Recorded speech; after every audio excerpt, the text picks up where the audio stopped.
18, 19 years old, fresh out of high school. They know they want to be firefighters. We got a job going here on the south side.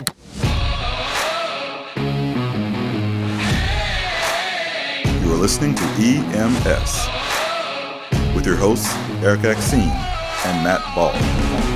There are a lot of people out there that may be interested in becoming a fireman, but they may not know the first thing. Or maybe they're looking for a new job and maybe firefighting is a perfect match for them. What type of people might want to become a firefighter? Type of people, that's interesting. Like, I never thought I would have been a fireman. Like, for a long time, I was thinking about being a police officer. My brother is in law enforcement, and that's kind of what I thought I would maybe do. And then I kind of did something similar to it, because in Illinois, you had to be 21 to even apply. Mm-hmm. And so I kind of did some work related to law enforcement. Didn't like it. Wasn't for me. But anyway, I didn't become a fireman until I was 30. And so never thought about being a firefighter. I mean, it was never even on my radar.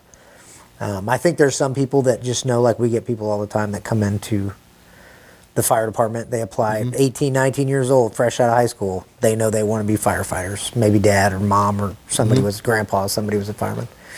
But yeah, I don't know. It takes... From my perspective, I hear a lot of people saying, oh, I could never do that because I can't stand the sight of blood, or I could never do that because, you fill in the blank. Yeah. Do you think there are some misconceptions out there of barriers people might think they have to becoming a firefighter? A lot as a physician, I hear people saying, oh, I could never do that because I can't stand the sight of blood. Yeah. The first time I saw blood in my training, I almost passed out. Exactly. It was very discouraging to me, but over time, you realize it's no big deal. Right. But I thought it might be a big deal, but it's not. And I bet you there are things, too, within the fire service. There may be people out there that would be great firefighters or paramedics, and they may have these artificial barriers in place, maybe. That I would have never thought about being a fireman. It was never on my radar. For that reason, like, I don't want to go on dead bodies and car wrecks and fires and all that.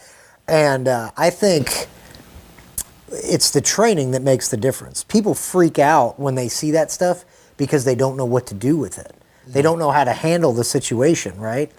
And once you get trained on what you're supposed to do, you kind of, at least in my opinion, and probably you're the same way as a physician, you're not focusing on the blood, you're focusing on what you need to do to stop the bleeding or the problem. So, I mean, yeah, nobody likes the sight of blood. I mean, I can't stand it when somebody's vomiting in front of me like that. Somebody making that gag vomiting sound. Oof. There's plenty of firemen that don't like that. None of us, I certainly don't like the sight of blood, but I think the difference in the panic, I could never do what you do. I think it's just the training and knowing what to do in those emergencies where you just kind of, like I said, you go bypass the grotesqueness of it to do your job.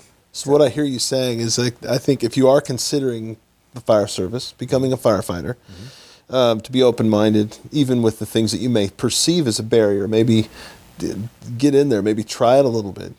Are there opportunities? I know for me, I became a volunteer firefighter. Me too. Kind of got a little bit of a flavor, but are there other things that they can do to... There's, for younger, I mean, yeah, we have programs with my fire department. We used to have an Explorer program. We don't have that anymore, but there are some departments, I'm sure, that have a Firefighter Explorer program where in high school they would meet up once a month or a couple times a month, and they would kind of do the fireman things. We have a camp with my fire department. We have a camp during the summer for kids. Citizens Fire Academies, we have those where they can do stuff. But I would say if you have a desire to help people, really help people, the fire service is perfect for that, as you know. Yeah. I mean, when there's nobody else, there's Backdraft, the famous movie that, everybody watched, but there's a famous line in that movie where Kurt Russell says, like, when they didn't know who else to call, and I'm not quoting it verbatim, but it was basically, when they don't know who else to call, they just call the fire department, we just show up. And that still rings true today. Like, there's times where PD will be like, no, we're not coming to that. Yeah. We never say that. Yeah. The fire department never says we're not coming. We will show up to your whatever it is, and we'll try to figure out, how to fix it. But yeah, a strong desire to help people, I think is probably the biggest thing. You can get over the grotesqueness or whatever. Now, the firefighting side of it, that's, you're going to have to kind of go to rookie school to realize claustrophobia is a big issue. People don't realize that. Heights are a big issue. We've had people get up on a 100-foot area and just completely freeze, like they can't operate. And that's just one of those things that you don't know till you get up there, really. Yeah. And there's nothing. I mean, you and I were both wrestlers, and you can claustrophobia. You can get kind of claustrophobic being a wrestler sometimes if you get put in a bad spot. But in my opinion, nothing replicates having gear on and being blacked out and getting where you can't move. It reminds me of a joke he told me. That's a good joke. I love that. It's my dad's favorite joke of all time.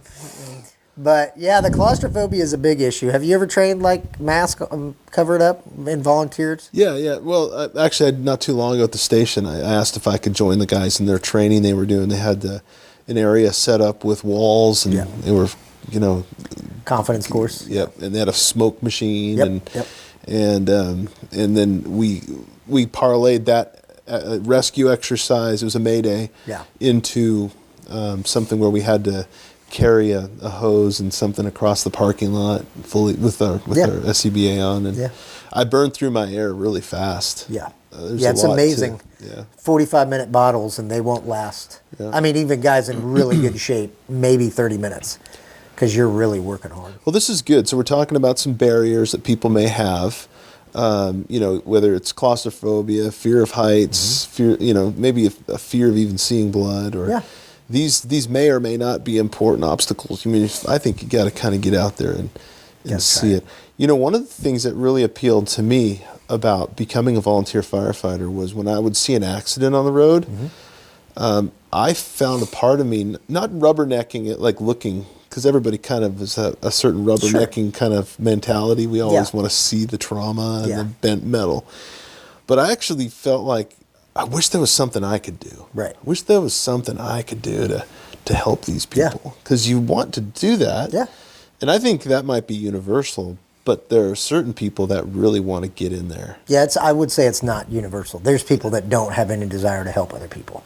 I mean, that's evident by you see videos of There's always one in a crowd, but I would say that most people. But I don't know.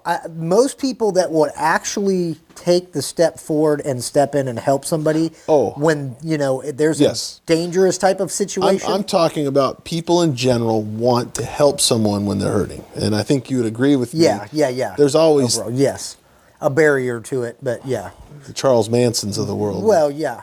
But I mean, you see, anyway, I mean, and I think the biggest thing is if you're willing to somewhat put yourself in harm's way. Siri wants to be a firefighter. She does. But somewhat put yourself in harm's way in order to help people. That is the foundation, I think, of what it is to be a firefighter. There was a time I was in San Francisco, and there was somebody that was doing something that they shouldn't be doing, and it was in a public place. There were kids around. A lot of profanity, and there were two of us guys in this. We were at Fisherman's Wharf, and there were two of us there that stood up and took care of it. It's like, this is inappropriate, and we took action. Maybe it's a strong sense of justice, I don't know, but we were assertive in getting them out of there. But you're right, though. A lot of the families that were there, the fathers sat silently. I couldn't do that. No, I couldn't either. So I think if you're watching this and you're one of those types of people that really has a strong sense of justice and really wants to do something, I think those are. It doesn't mean if you don't do that you're not going to be a firefighter. Right. But any kind of public service, military, police, firefighter, paramedic, any of those things. Here's another question for you, Matt. Is what are the positive things that people come into the fire service? You touched on it a little bit, but positive things that people will be attracted to the fire service where if that's the reason you're doing it, bad idea. For example, I have a colleague of mine who went into medicine just because he wanted to make money. Yeah, that's bad. And halfway through medical school, he saw how hard it was that he didn't last. The money's not enough. Yeah. I mean, if you're doing it for money, then it's not for you. That motivation's not going to. But I know my son is a volunteer firefighter, and one of the things he really liked was the thought that you could go to the gym and work out while you're working. Yeah.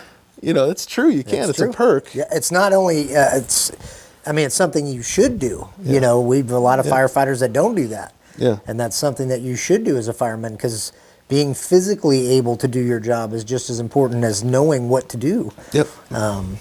But But there's lots of attributes. I would say one thing to remember, and I tell all our new employees this, is you always have to remember that a firefighter for years has been considered, if not the most respected profession in the world. There is no other profession except for probably a physician, but clergy, police, there's not a lot of jobs where I can walk up to a house and a mother will walk out with her baby, not know my first name, not know me from Adam, and hand her her most precious thing in her life. And I take it, get into the back of an ambulance, and drive off, and she doesn't even know who I am. And the only reason why they do that is not because of who I am, it's because of what I'm representing. And that's the fire service, and that is a history of high ethics, high morals, high integrity, tremendous amount of character. People trust you. Well, they trust your uniform. They trust the uniform. They trust the title. And so you have to be a person coming into the fire service my job is to live up to that trust. My job is to not do anything to, disrespect or inhibit and hurt that reputation that firefighters have, because it's super important that people in the community can have people like that, that they can hand their children off to and know that they're not going to do anything harmful. So, you definitely have to be a person of high ethics, high morals, a lot of character. And it's competitive. Back when I got hired on, it was not too long after 9/11, and there was a huge push. Everybody wanted to be a fireman. I mean, I was testing at places, and there was, 500, 600, 700 people showing up, and they were hiring 2 people. I applied, it was a civil service department not far from here. 1,500 people showed up. They were hiring 1 person. So you talk about discouraging. When you're going and testing against 1,500 people and they're hiring 1, 2, 5. So I know a lot of people get discouraged. Keep testing. I think I tested at 12 different fire departments before I got the call. But the process... But right now, today, it's pretty competitive today. It's getting more competitive. Yeah, it's getting more... it kind of comes and goes. There's people... It kind of goes away. Maybe a year or 2 ago, we didn't have a lot, especially during COVID. People didn't want to be first responders. We couldn't hire anybody. We were struggling to get applicants through the door. But now I think it's starting to come back again, which is good. But what was I going to say? As far as the process, you take a written test in that large group, and then every department, every state, every department. How do you sign up to take a test? I mean, I know how I got into the process, but typically, how would somebody who's never had no idea, like, what's the first step they would take to look into beginning the process which you're about to describe? What's the step before the test? How do they get into this? Yeah, so every state, every department is different. So some departments are going to require some level of certification. Some departments, like my department, they will hire you right off the street with just 18 years of age. High school diploma, you're eligible for hire. When I hired on, you had to at least be a firefighter EMT, and it was firefighter paramedic preferred, which meant I had to put myself through fire school and EMT school, and I was actually starting paramedic school when I got the phone call. So look at your local departments, go to their websites, look up the city of whatever fire department, go to their websites, and they should have something on there about for applicants, what are the prerequisites for hiring? And it should spell it out pretty clear. 18 years of age, 21, driver's license, clear background check, all that stuff. So if you go to any city's website and look up their fire department, they should have all those qualifications that you'll need on there. And it should also tell you their test dates. Like if they have a test date coming up, they'll say next rookie test date or next new hire test date will be April whatever. And you can sign up for it usually through that city's or that department's website. You could also go through your local community college where there's a fire if they have one program, if they have one, and then go that route as well. Yeah, the city, the website is the way that I kind of went about it. I looked up all the cities around here and saw who was testing. So you sign up for a test, and usually every department will have one test a year, if not more. But they'll usually have at least one test a year.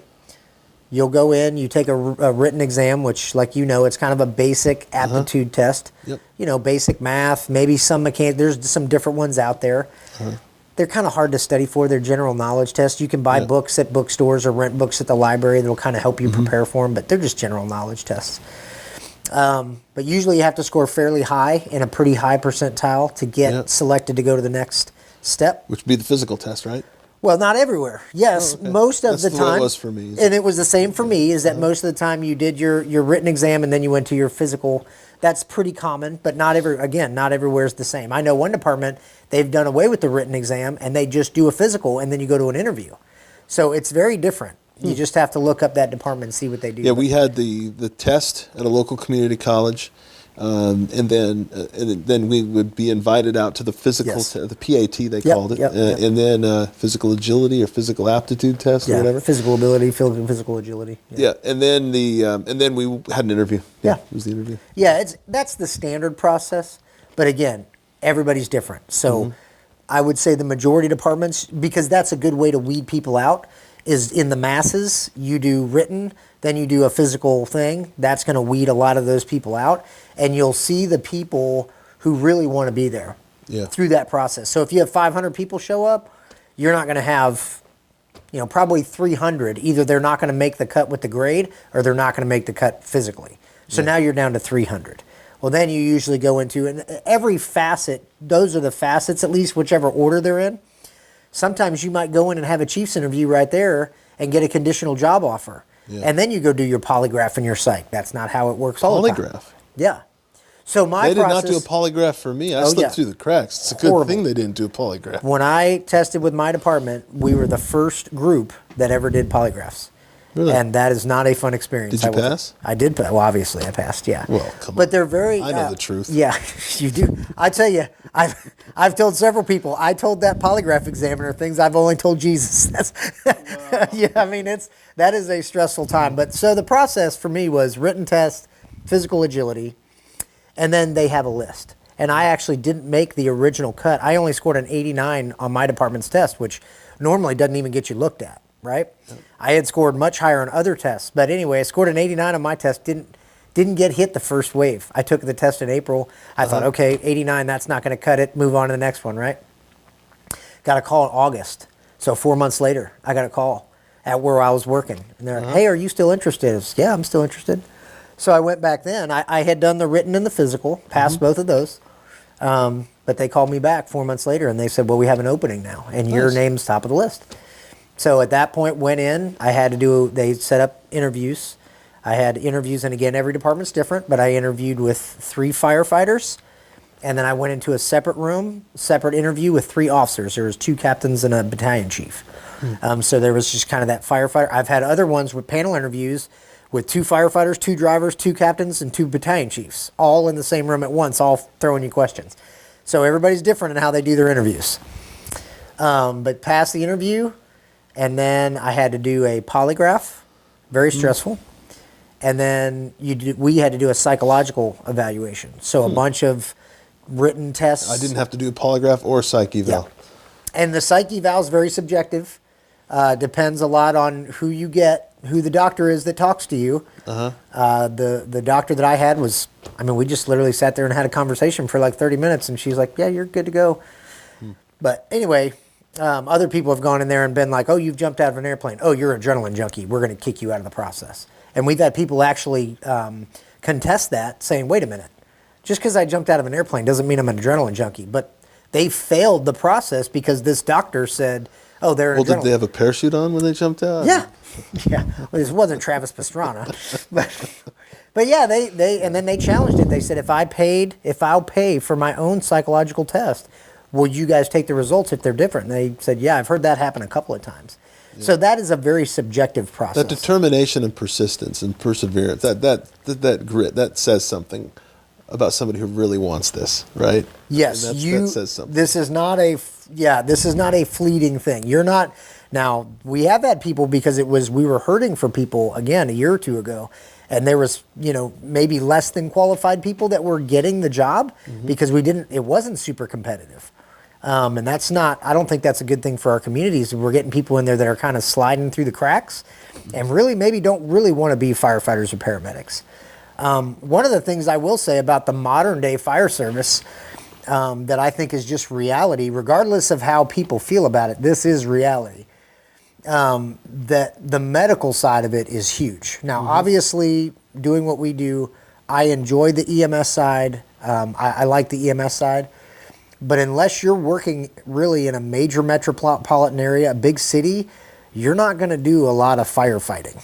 You know, nationally, I think it's like 2% overall. It is 2%. Yeah. The last year, over and that's nationwide. And that's including cities like New York and Chicago and LA. Right. That's including those cities where that's where you're having a bulk of those. Some of these newer communities where you may want to live. Yeah. It's. I think our calls in my city, I mean, it's like less than 1% of our calls are like actual structure fires. I mean, we fight fire. You know, but I mean, you're looking at doing that a couple times a year. Yeah. You know, we definitely fight fire. Where I'm running, we're running numerous medical calls every day. So a lot of people go into it because they see Rescue Me or Backdraft or Ladder 49. They see all these movies and they think, oh, every day I'm going to be, hanging out windows, saving babies out of buildings. Like, no, that's not reality. That's good. That's good that you say that. I wonder too, are there any other misconceptions?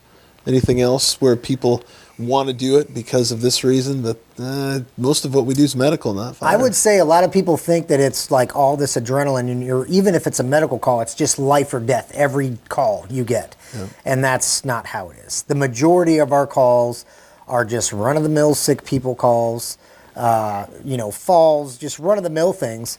And it's followed kind of like people have talked about before about like law enforcement. Like it's 90% boredom followed up by 10% of pure adrenaline. Mm-hmm. And so when we have, life-threatening calls, it's very exciting. If extrications or fires or a critical medical patient, it's you'll be sitting there eating dinner and the next thing you know, you're delivering a baby, you're working a trauma or, you just never know. The beauty, what I love about it is you never know what every shift is going to bring you. You might walk in and be slow. You might walk in and be busy.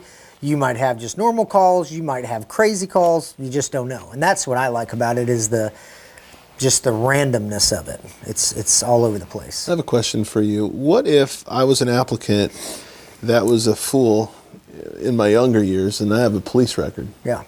And maybe even a felony. Can I even apply? It was 10 years ago. It would depend on a foolish 18-year-old or whatever. It would depend on the department. I'll say that. Every department has different rules. A felony is going to be a little bit hard to get past, I would think, in most departments. But a police record, misdemeanor, no big deal? Yeah, again, that totally depends on the department. Some might say you can have no criminal record, none whatsoever. Again, and it's about maintaining that level of integrity of firefighters of we can't be hiring people who are felons, and even if they're reformed or, whatever. So I would say it's specific to each department. Okay. I would say most of the time if you have a felony or a criminal record, that wouldn't necessarily mean you're done. But I would encourage anybody that's a young person that's considering the fire department as a career to not get in trouble. The cleaner your background is, the better, because they will do a full background on you. Stay away from drugs. Stay away from drugs. Don't drink and drive. Don't be at parties with these knuckleheaded kids doing stuff. They will go back and, they'll call people. They'll do a very extensive... Social media, too, now. Social media. That's another thing we do is our investigators with the fire department is they will look at all your social media pages. And they'll go back and look at all your posts. And they'll try to get a feel for... What is this person like? Is he are they a racist? Are they in, whatever it is, are they into whatever thing it is that's, this is kind of strange. Is this the image that we want for our firefighters, that they're putting this out there on their days off? That's important to the fire department, to the cities you work for. So be cautious of what you put out there online. Watch your background. Don't do drugs, all that kind of stuff. How much does it cost to go to school or to become a firefighter? What's the cost involved in it? Or do fire departments pay for schooling? So again, that's the way it was for me. Yeah. The department I tested at had their own fire academy, and that was part of the perk, I guess you could say. They paid for my training. Right. But they wanted people who had not had any training, like you mentioned. Yeah. But what if you wanted to go to a fire academy or your local community college? I mean, it's just like a year long. I mean, about a year course. Or yeah, for fire school, yeah, you're looking at anywhere from, depending on how you do it. If it's shift based or you're doing it every day during the week, that would be much faster. But maybe if you're going to school shift based, that might take you up to a year to do fire school. A lot of places they might combine firefighter and EMT into one whole course. So currently, I don't know what the cost would that be because I did this almost 20 years ago. So it would be, I went to like a private school. There are some private schools.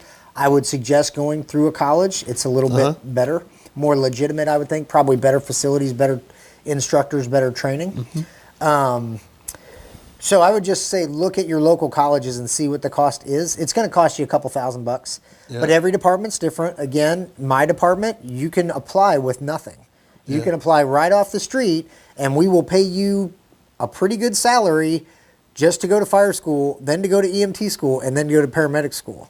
Wow. And then, I mean, it'll be 2 years before you're running calls going through all that. And so all we've talked about so far has really been the process of making the decision to become a firefighter. Yeah. I think we need to continue this conversation and maybe talk about what life is like as a firefighter. Yeah. See what we're getting into. Yeah. That's a whole nother topic. It is, but this has been. I think this is a good first step. I'm thinking of my son actually. Yeah. And as he would explore a new occupation, these are the things I would want him to know. I think these are smart things to think about as you approach a potential career change or maybe a new career. Yeah, and we get people from teenagers to I've had people in their 30s and 40s that have decided to quit their job and become a fireman. They wanted to do something meaningful with their life, and some of them get in and they're like, oh, this isn't what I thought it was going to be, Yeah. And the EMS side of it is a lot of it. They're like, man, I didn't think we'd be just running medical calls all day long. I think that's the reality of the modern day fire services. That's really what you're doing, is running those medical calls. Question for you as we end the first part of this anyway. Are you glad you became a firefighter? Oh, for sure. It's the greatest job in the world. I knew you were going to say that, but I just wanted to hear you But say it's true. I mean, it really is. It's a fantastic job. Awesome. Well, this has been good. Thanks, Matt.